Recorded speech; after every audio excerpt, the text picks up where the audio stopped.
Awesome. Yeah, you might just want to get a little bit to the other side just so I can get you a little. Perfect. That's awesome. How are you today? Where am I looking? Am I looking in that, or am I looking up? You're looking straight at me. Good. Awesome. How are you today? I'm peachy. Awesome. Well, wanted to start by thanking you for taking the time talking to me today.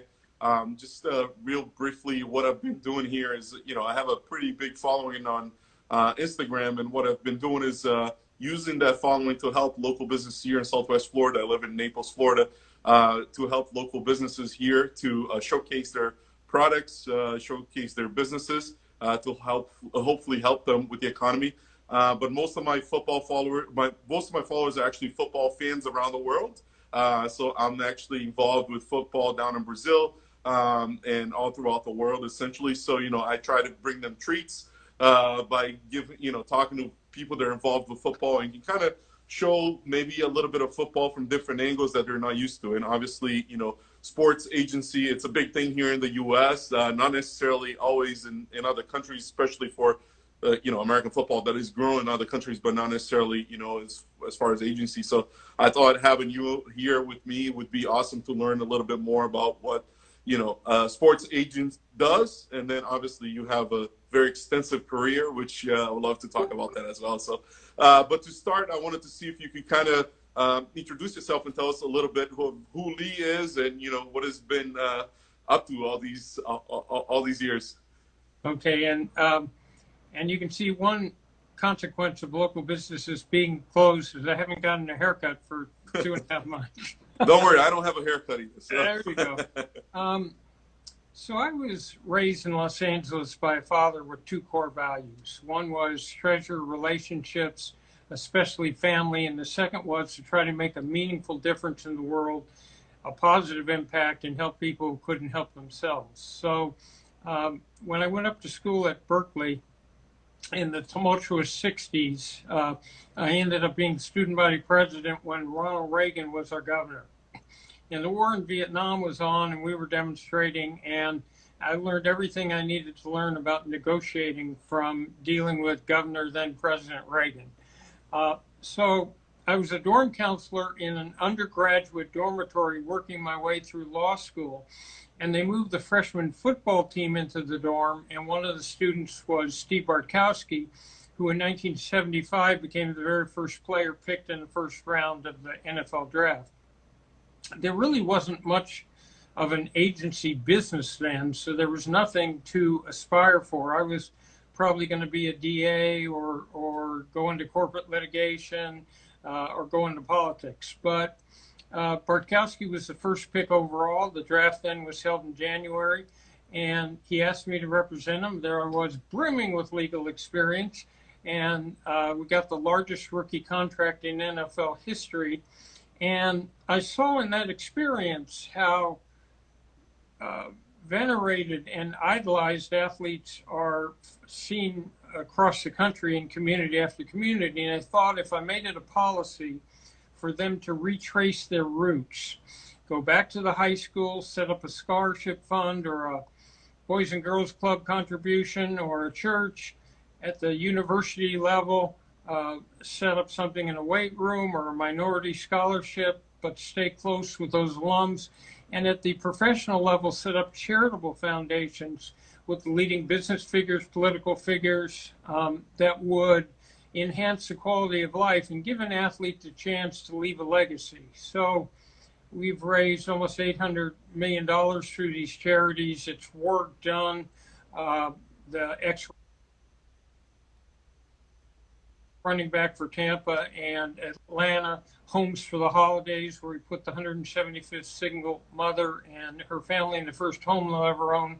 It's also messaging. So when I represented Lennox Lewis, the heavyweight champion, we were able to cut a public service announcement that said, real men hit women. Don't hit women, okay? Real men don't hit women. And it could do more to change the attitudes, especially of rebellious adolescents towards domestic violence than 1,000 authority figures could. So that was 46 years ago, and over the years, in football, I've represented 64 first-round draft picks, the first player in the draft overall 8 times. We have 11 players in the Hall of Fame, big baseball practice, basketball, Olympics, and it's all done the same way. So Patrick Mahomes has a foundation, 15 in the Mahomies, which is helping youth charities across the country. And Tua Tagovailoa will have a charitable foundation in time to come that works in Hawaii and Alabama and South Florida. So that really has been the key. And along the way, I wrote a couple of best-selling books. I have been the technical advisor on a series of movies, and I'm writing now for LinkedIn and the USA Today. And we also hold agent and sports career conferences. So that's a long answer to your question. And that's, I'm sure we could sit here and talk for hours about all the stuff that you've done. Obviously, we don't have that much time, but I appreciate you, summarizing a little bit. What I wanted to kind of cover next is, try to understand, and you kind of touch upon a little bit, saying, some of the guidances that you do, but if I were a brand new, player getting drafted, or even before I get drafted, what are some of the steps that you do for people that are not as familiar with what a sports agent does? So normally the point of contact has been sometime before a football player's last year. Now, SB 206 in California said that athletes can market their name and likeness, and now the NCAA has passed similar guidelines that would start in January. That would move the time up because marketing agents are the same thing in most cases as sports agents, but generally it's been before that time. There's a contact person in each athlete's life. Normally it's their parents, sometimes it's a school doing compliance, and so the first key is to contact that person. Before doing that, I try to profile clients. We're looking for bright, committed athletes with a big heart that will be role models, that are interested in second career. So you're looking for a special type of athlete. So you research to make sure that you're getting someone you'd be proud to represent. And then make a presentation, normally to the parents first. And it would encompass our background and history, a path to the draft, what we would do from the day a client would sign in his second career scouting, and take him through every part of the draft, talk about contract negotiations, talk about second career, talk about charitable and community, and try to establish if we share the same values. Felipe, the most important skill in all of this is listening. If you can create enough space with another human being to allow them to peel back the layers of the onion and show you their deepest anxieties and fears and their greatest hopes and dreams, if you can ask enough probing questions to get below the surface and see the world the way the other person looks at it in their heart and mind, then you can gracefully navigate your way through all situations in life. So I'm listening a lot to who this athlete is uniquely. And we make that presentation, and very often, like in football, there's close to 1,000 certified agents. So the parents are being deluged, and hopefully there's a match there. So this year we did Tua Tagovailoa and Jerry Jeudy from Alabama, and we did Harrison Hand from Temple, and Keith Ismail from San Diego State, and Patrick Taylor from Memphis. So you try to keep the numbers manageable. The next step is prevention. So you make it clear to an athlete they're entering a under the microscope type experience by being a professional athlete. And they have to be very careful in terms of how they behave. So if they're going somewhere where alcohol is served, they have to have a designated driver. They have to be able to walk away from a fight or a ballroom brawl. They have to be very careful in their relationships with women. So the best way is to make sure they understand they're being held to a higher standard, and if they don't want to follow it, they can go play on a sandlot.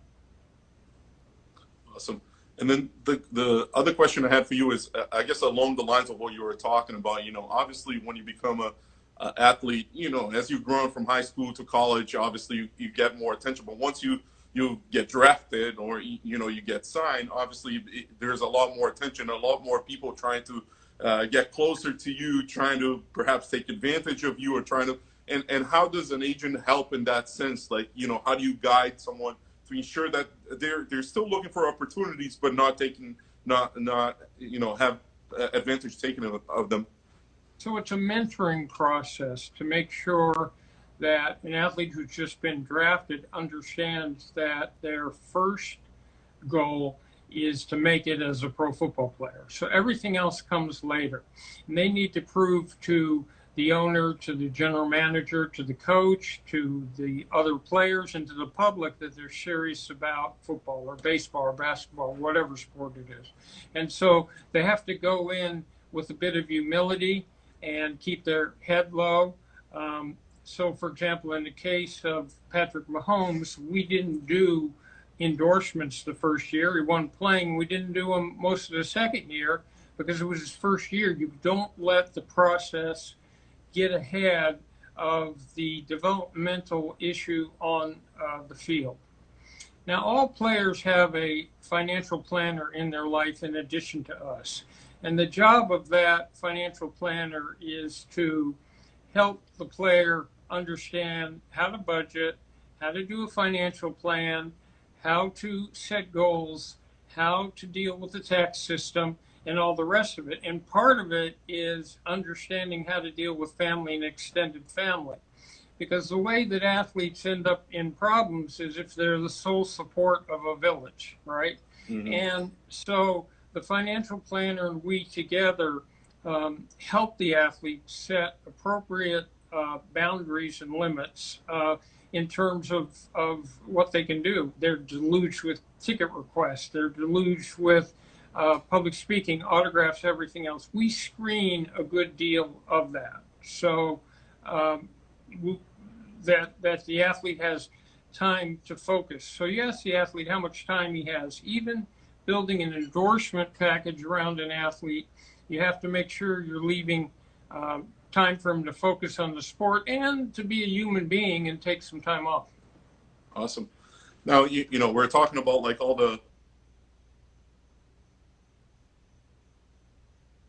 the good stuff, right? Like you're a player, you got a contract, you sign, you have an agent, you have a financial planner.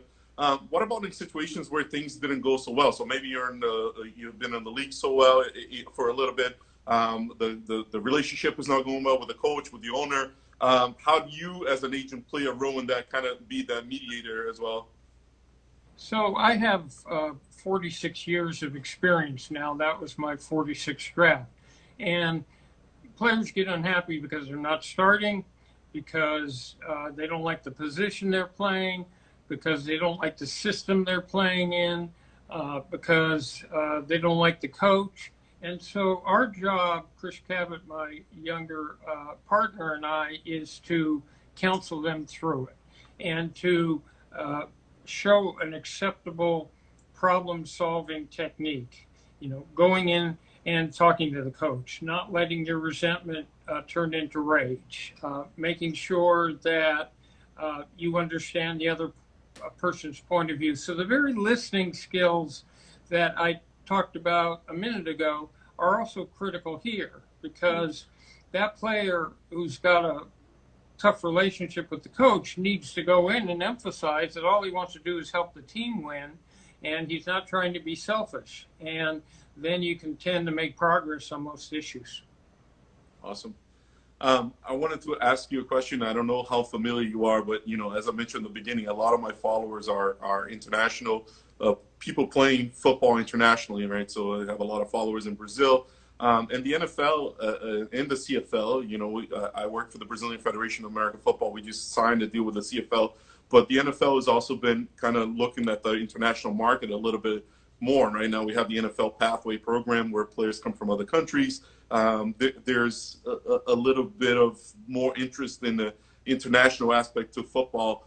I wanted to take your, to get your take on that. How do you feel about that as an agent too? Because now you're possibly looking for talent that are not in the U.S., but in a different way. They're in different countries. There's going to have to be a different process for you to address that. And I was wondering, what do you know and how you feel about that?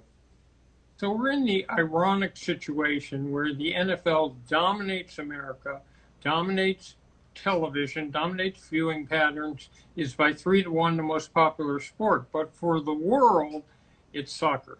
Yeah. And for the rest of the world, their football is our soccer. Yeah. But here's the point. Talent comes from everywhere. And it is possible to find, take Samoa or Polynesia. They have a completely disproportionate amount of players playing. If you take a big country like Brazil, you're going to find talented players who are big, strong, and can run fast and can probably make it in the NFL. So then the question is, do they play at the college level? Do they play at the high school level? Do they get the opportunity? And so we tried in NFL Europe, but I think it might work right now. And you could have South American NFL. You could have the sad thing about the death of the XFL, just like the death of the league before it, is that there's so many talented players who not only don't make it on rosters, they make it on rosters, but they never play. And so it gave players a chance to play. So to the extent that we can expand the reach of the NFL and professional football, it's a great thing. More opportunities for athletes, more fun for fans, and football, once you fall in love with it, is a ticket to not just gate and television, but it's fantasy sports and betting, which is now going to take over certain stadiums. I think you'll see it coming, and it's merchandising and memorabilia and virtual reality. We have a project with Patrick Mahomes where you put on the helmet and you are now in Arrowhead Stadium, and you hear the crowd noise, you see the players on defense moving towards you, and you have a ball, and depending on what you do with it, you could either get sacked or you could throw a touchdown pass, but it's the most real concept. And so we're going to expand on that. I mean, I think the first step is if you could televise the NFL in these other countries, then you could get a level of interest. So NFL is very popular in Mexico. I have no doubt it would be popular in South America too, but it has to start young. You have to bring up kids. Well, Pop Warner's got its issues with concussions and young kids, but you have to bring people up early so that they have a real chance. So I'd be enthusiastic about any expansion to other countries, and Brazil's got, look at what they do in soccer. They have really talented athletes, and some of them could play football. And football is interesting because it has all sizes, right? Yeah. I mean, you have 5'10" defensive backs, you have 5'11", you got monster linemen, you've got running backs that tend not to be over 5'10" or 5'11", so it's all sorts of body types.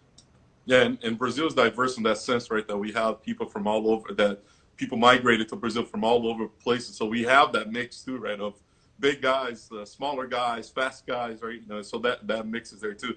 If you start training them, Felipe, if you start training them, they get bigger, stronger, faster. We've created supermen in this NFL draft.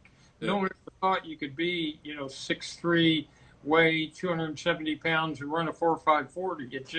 It's unbelievable. So enhanced nutrition has an impact, and so does training techniques, which are just much better. And they've got all sorts of things that you can do to get bigger, stronger, and faster, and more flexible. Yeah, and what I was gonna say, when I go to Brazil and I attend, practices or games or anything. What I see is just, and I had this conversation with someone from the Cardinals a couple of days ago. What I see is a lack of fundamentals, and these fundamentals are not necessarily. I'm not talking even potentially game fundamentals, but fundamentals in the sense of, when you play in college here, when you play in high school, you're used to how to get coached. It's a water break, that you need to run and get to the line. You break quickly, you do all those things. But those are things that you're learning as you start football. It's 8, 9, 10 years old. And most of these guys are starting when they're, 15, 16, 17. So they have already missed a good portion of it, right? So I think I completely agree with you. The younger we can start them, the more we're going to be able to develop them and then get, professionals down where they can help them develop as well, right? All I will tell you is that when we send a player off who's a potential draftee to a training center in January and February to get ready for the combine and pro scouting day, the testables, how fast they run a 40, their vertical leap, everything improves. And you see dramatic improvement in just a couple months. So perhaps if they had some good coaching clinics in Brazil with NFL or college type coaches, it might be helpful. Yeah, absolutely. Wanted to ask you a question that goes a little bit away from football, but a lot of people say that you are the original Jerry Maguire, and I wanted to hear a little bit more about that story and your involvement with that as well, if you don't mind. So the writer-director Cameron Crowe, who had gone underground in high school in Southern California to write a book called Fast Times at Ridgemont High that became a very funny movie, called me up back in 1993 and asked if he could follow me around to get atmosphere for a story that would have a lead character as a sports agent. So he then shadowed me for the next year and a half. He went to the NFL draft in 93 where I had Drew Bledsoe as the first pick. While we're doing this, I told him stories, lots of stories, and he had the ability to interact with players and other people. Then we went to the league meetings where I had Tim McDonald as a free agent, and he walked around and watched how I sold him, and he had a chance to talk to Tim. As a matter of fact, he and Tim were up in a room during the league meetings where all the owners come to, and Cameron was asking Tim what he was looking for in free agency, and Lou Dobbs and Moneyline was on in the background, and Tim said, well, I'm looking for a team to show me some winning. I've never had winning. I'm looking for a team to show me a great system. I'm looking to a team. He looked up at CNN and said to show me the money. So he went with me to pro scouting day at SC and to games and sat in my office and went to the Super Bowl and did all that. And I told him tons of stories and what he used out of that as a matter of he and I, but I was technical advisor and I had to vet the script to make sure the willing suspension of disbelief didn't get broken. So you didn't think it was phony when you looked at the scenes and you didn't think the dialogue was phony. Then I had actors to work with, and he assigned me Cuba Gooding Jr., who I took down to the Super Bowl in Arizona, and I made him pretend he was a wide receiver all week. So he had to stay in part. Actually, the quarterback in that film, Cush, played by Jerry O'Connell, I had to show how to throw a spiral because he had gone to NYU and they didn't have football there. So a lot of life up there, and I haven't walked in an airport or gone into a restaurant for the last 21 years where someone didn't run up and say those 4 words or ask me to say it that start with show. I won't ask you to do that, Eric. The other question I had for you, obviously, football is kind of your forte, if you will, or the most of your clients, but obviously you have other clients too, right?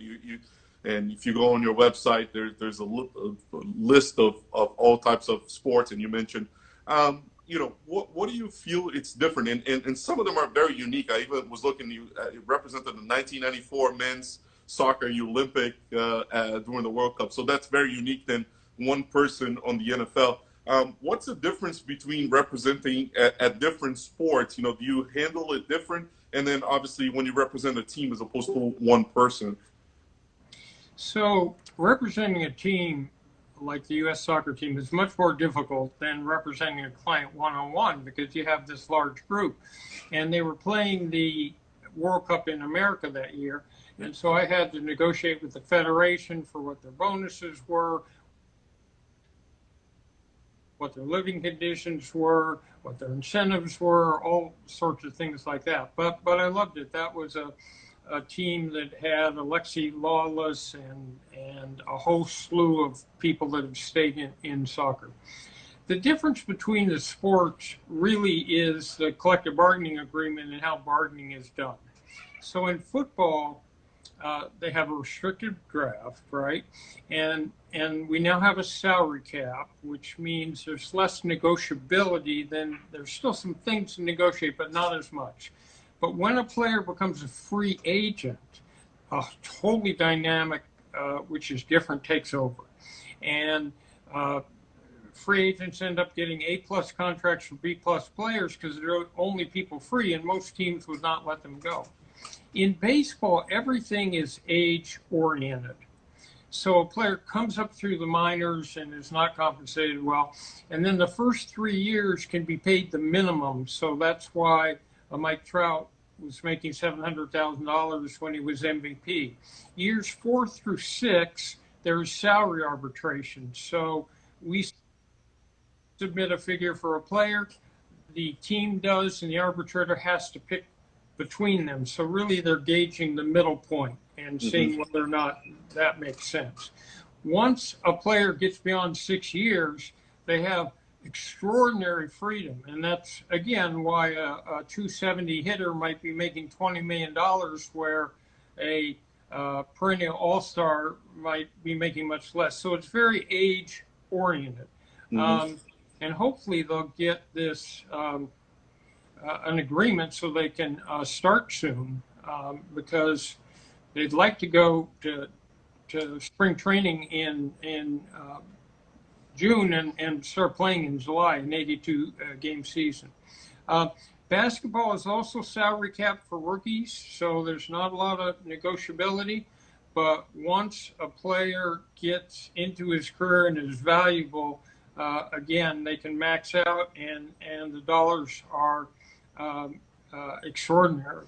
And so each sport has its own dynamic. Basketball players tend to be the least team-oriented of team sports. I don't mean they don't play for the team to win, but they're spotted so early in their lives, and they have AAU people and shoe people and everybody. So a lot of them don't have a normal childhood because they're spotted so early at 11 or 12.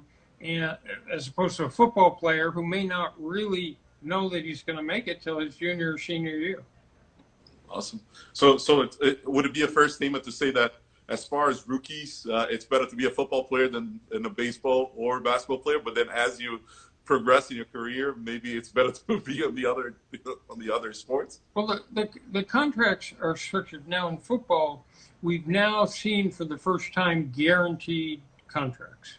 Yeah. Guarantee for skill, meaning that if you sign a 4-year contract, and you're not playing at the right level and they cut you, you still get paid. And injury, meaning if you get a career-ending injury, you still and you can't play, you still get paid the same as if you were playing. So that goes about 23 or 24 picks in the first round, and the rest of it is 3 years of guarantee plus 1.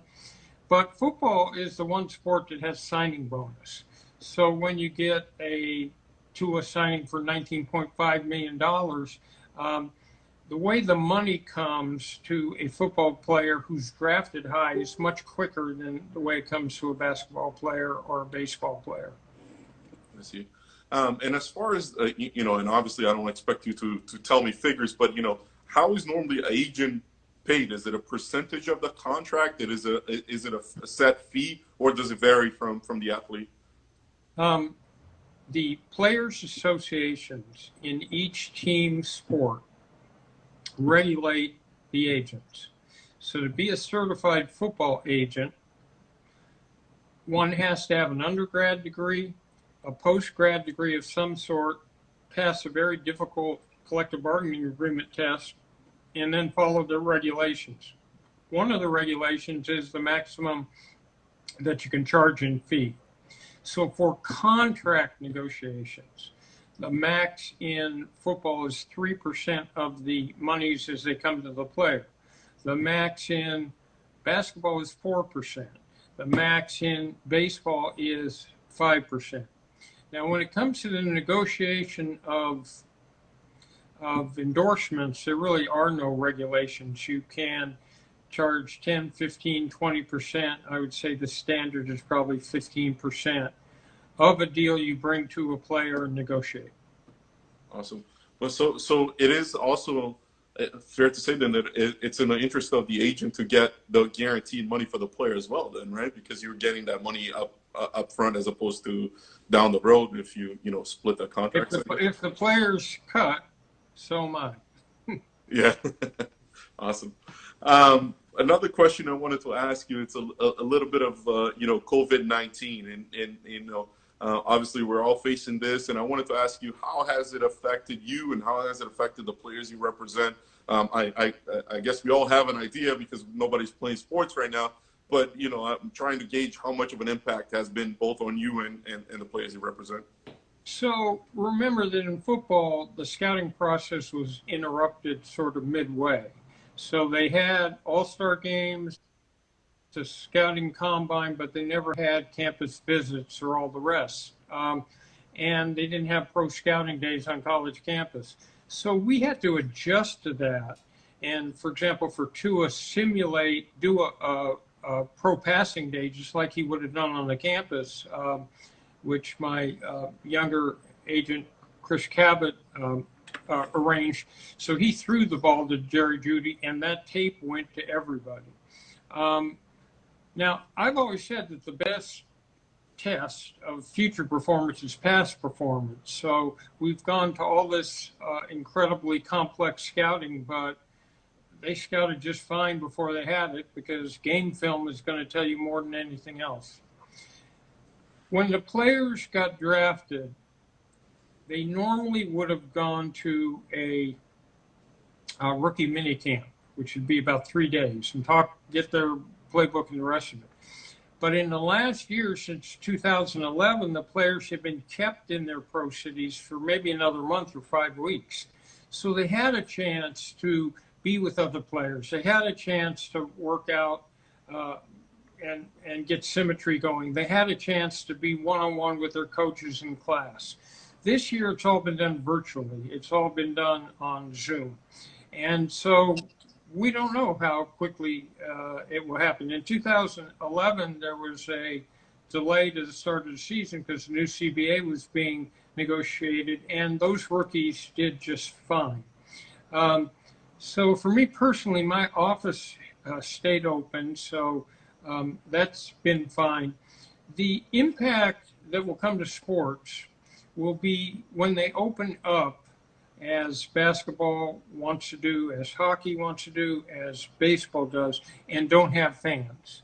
Because the major source of revenue for a pro football team is national TV. The major source for local is gate and local TV.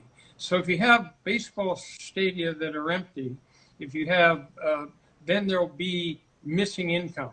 So now they have to settle that. In football, they have a salary cap as they do in basketball, so it's a 53-47 split in favor of the owners. I am hopeful that in football, they'll have a normal training camp where they're quarantined anyway. None of us have any idea what the lay of the land will be in September, but they've announced a normal season. And I think it may even be possible, if it's safe, to have fans in the stands because they could be tested for temperature as they walked in. They could be tested. They could wear masks.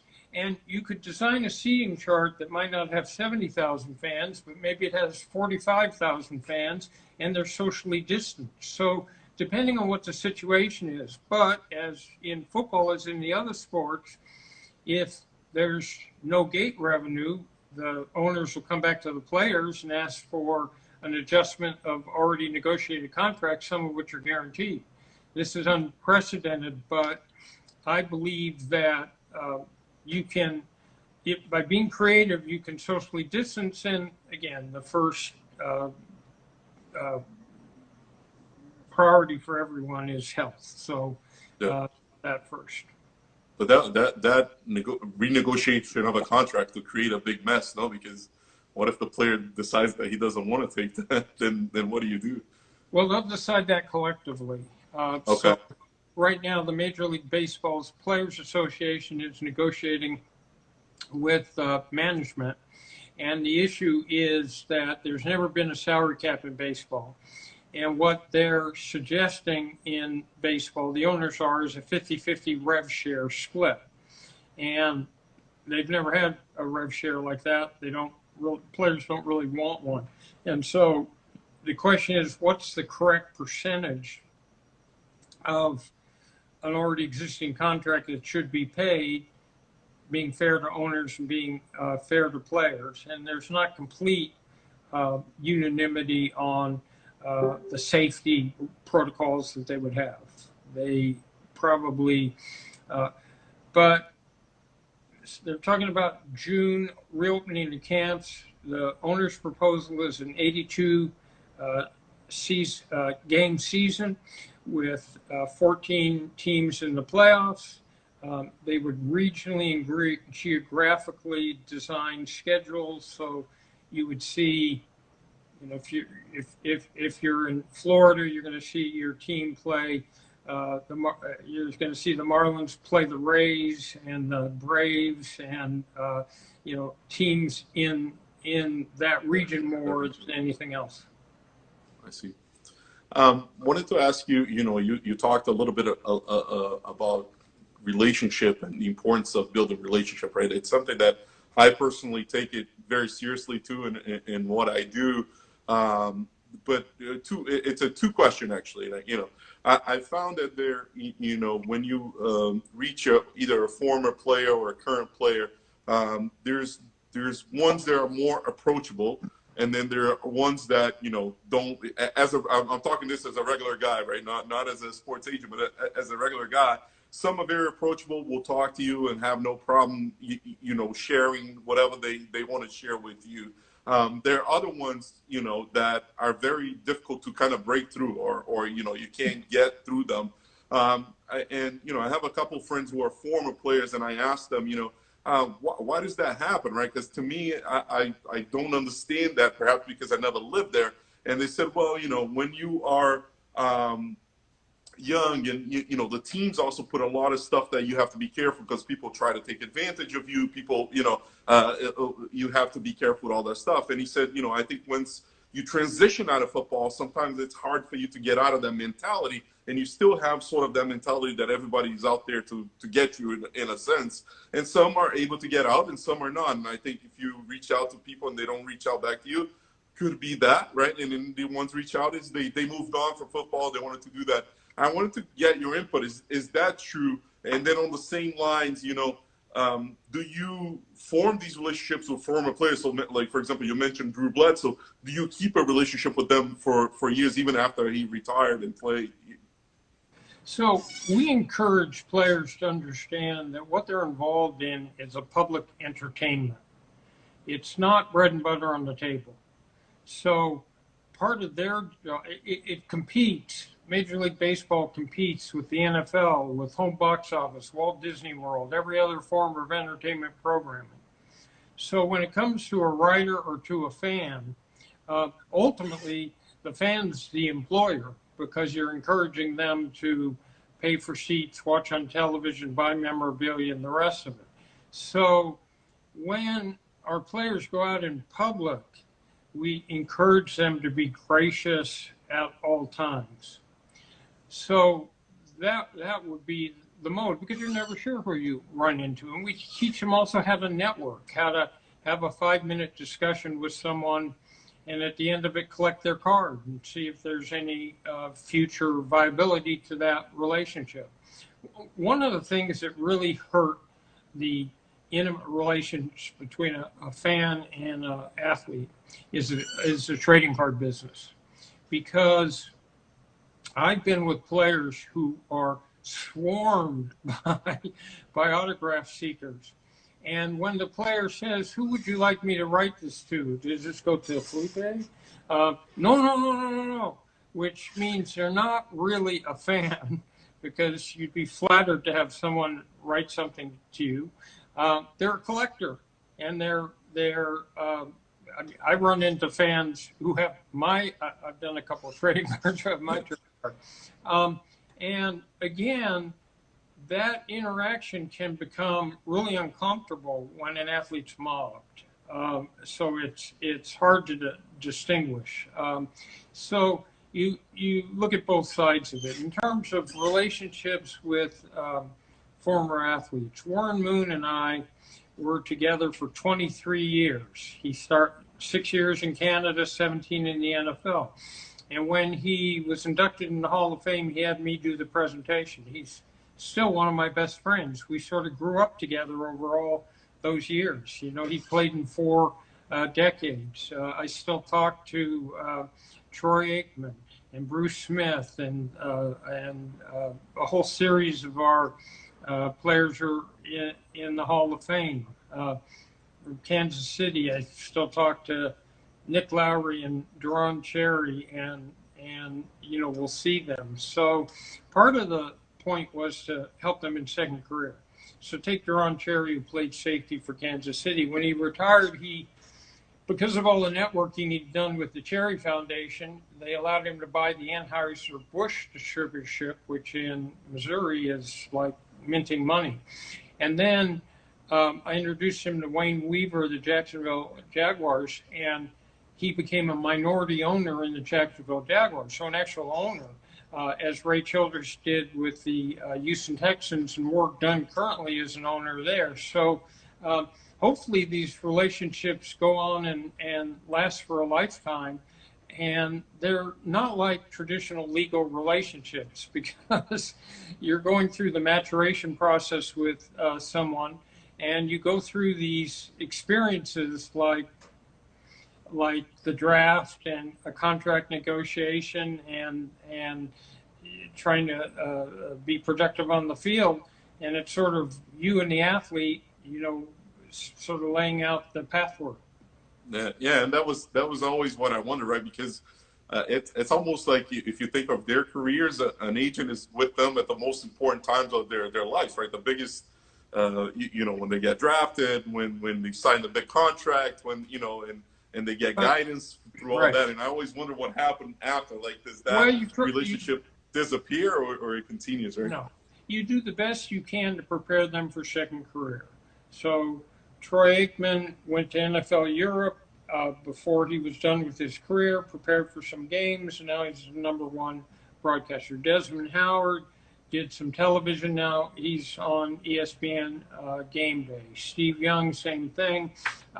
So you're trying to prepare them so they'll be as successful in their business life. Bruce Smith owns part of a construction company and part of the biggest luxury hotel in Washington, D.C.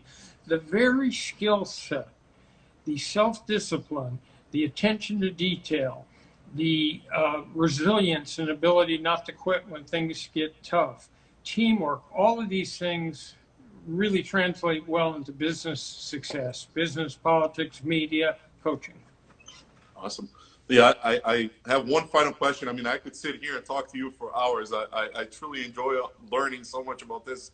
One final question I wanted to ask you is, you know, what is the relationship with an agent and the owners of the teams? Obviously, you know, you have to negotiate with them as well. And you know, are those always easy conversations? You know, are there not easy conversations? Are some owners easier than others? How you know, if you can kind of tell us a little bit. I figured out early that having contentious relationships with owners, playing out individual contract negotiations in a heated way in the press, or having collective bargaining agreements that pitted millionaires against billionaires just had the net effect of pushing away fans. And I would say to owners, we're in this together. I've got the stars. I've got some of the biggest stars in the sport. You're dependent on them. We have a mutual interest in the team winning. We have a mutual interest in a player representing the team well. So let's stop all that. Let's talk about revenue. How can we blow out the TV contract? How can you create new stadia that have ancillary revenue streams? How can we promote fantasy sports? How can we develop an NFL network? So we would talk jointly about those issues. So very often, if I go to a Dallas Cowboy game, I'd sit in Jerry Jones's box. It doesn't mean that I don't understand who my client is, but a Bob Kraft or a Dan Rooney, some of these owners I've been close to for years and years, and you do repetitive business. So there's, so with Pittsburgh, you know, I start with Neil O'Donnell as their quarterback, and then that goes to Cordell Stewart, and then it goes to Ben Roethlisberger. And you just keep, or Kansas City, where I had, the owner was actually a ball boy when I started out with Brad Buddy in 1980. But when you're doing Derek Thomas and Tony Gonzalez and a series of players, those are critical players, and you have a interest together. So it's much more collegial than you would imagine. Now, there are owners like Mike Brown in Cincinnati who don't love agents, but because of the cap and everything, teams are forced to pay a certain amount of money these days. Not like when I started, when if the right number for a player was 10 million, the team started at $1 million and said, what else are you going to do? But remember, Felipe, the contracts until 1993 for football players, veteran contracts, had an option year. So the team could pay them 10% more than they got last year and keep renewing them forever. So from 1975 to 1992, that's what I dealt with. Oh, wow. There was no leverage at all. So you're right in the middle of the hardest part to negotiate too. Then it was dignified begging. I know I said it was the last question. I do have one more. I keep thinking of them. You know, for someone who is thinking of becoming an agent, someone that thinks that this could be a career path that they would like to go to. I know you have a lot of material on your website, and you always do all these different clinics, I can call them, or yeah, I'd say clinics, right? To help people that are thinking of going that career. But wanted to ask you, where can they find more information about it, and what advice would you tell them to get started? So go to steinbergsports.com. And we hold 2 series of seminars. One is for people who want to be agents, and the other is a sports career conference, which is on Saturday, this coming Saturday. And our VP of Media, Julia Farron, did a clever thing and put the First Agent Academy we did this year virtually on. So this is also virtual, so it's safe. So there's an hour on being involved with media, with sports anchors and sports writers. There's an hour of how to work for a team, a league, a franchise, or a athletic department. There's an hour of marketing, an hour of branding. There's an hour of sports entrepreneurship.